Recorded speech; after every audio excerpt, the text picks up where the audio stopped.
ќе дадам пауза од 3 часа, за да можеме да побараме до...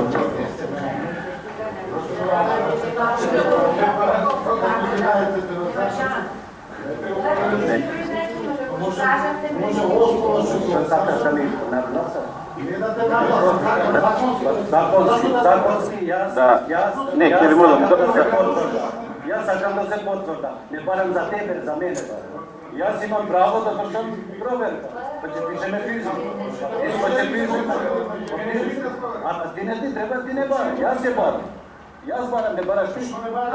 Па ти ќе ми запреш. Така. Ајде да се слушнеме, ќе ви молам. Ќе ви молам.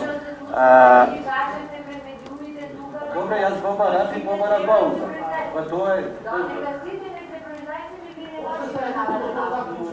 Дайте да се произнесеме. Може моите наводи ќе заклучите дека не треба да се обраќате негде или од колегите што ќе се произнесат. Оставете ни го на сите правото, како што му го дадовте на подпредседател, сите да се произнесеме по приговор. После ќе носиме заклучоци, дали ќе испраќаме, ќе се обраќаме и за кого. Не го ставите приговорот до изумрените, уште не дојдовме за покојните, не дојдовме да располагаме за овој куп, има и како што да кажувам, вие кажувате и да се обраќаме. Немојте да се бъде поред да идем. Ова е втор. Ова е втор. Вие самиот го предложите редоследот. Први се разгледува партијата на ТУИ, втора на СДСМ. Ве молам, оставите не да се произнесеме. Ама не можам за пројца аз да се назвиквам сега. Зошто да да прави?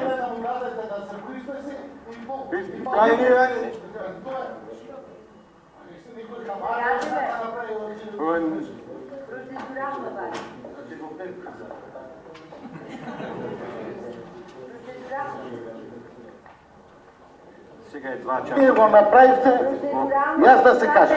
Значи нека знае јавност. Нека знае јавност. Председателот на комисијата прекинува седницата на комисијата доколку нема мнозинство членови. Председателот на комисијата може да ја прекине седницата заради нарушување на редот во салата во која се одлучува седницата.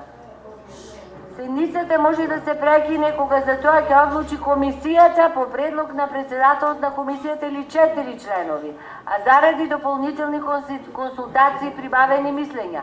Времето за продолжување на прекинатата седница го определува председателот на комисијата не подолго од 3 часа. Значи, кое прашање вие го од ова, што го прочитате и ова, јас ќе го дам се на медиумите.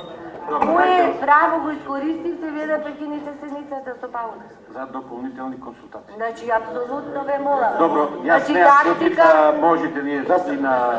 Ве молам. Значи, надвор од деловникот одите, грешка правите. Ве молам.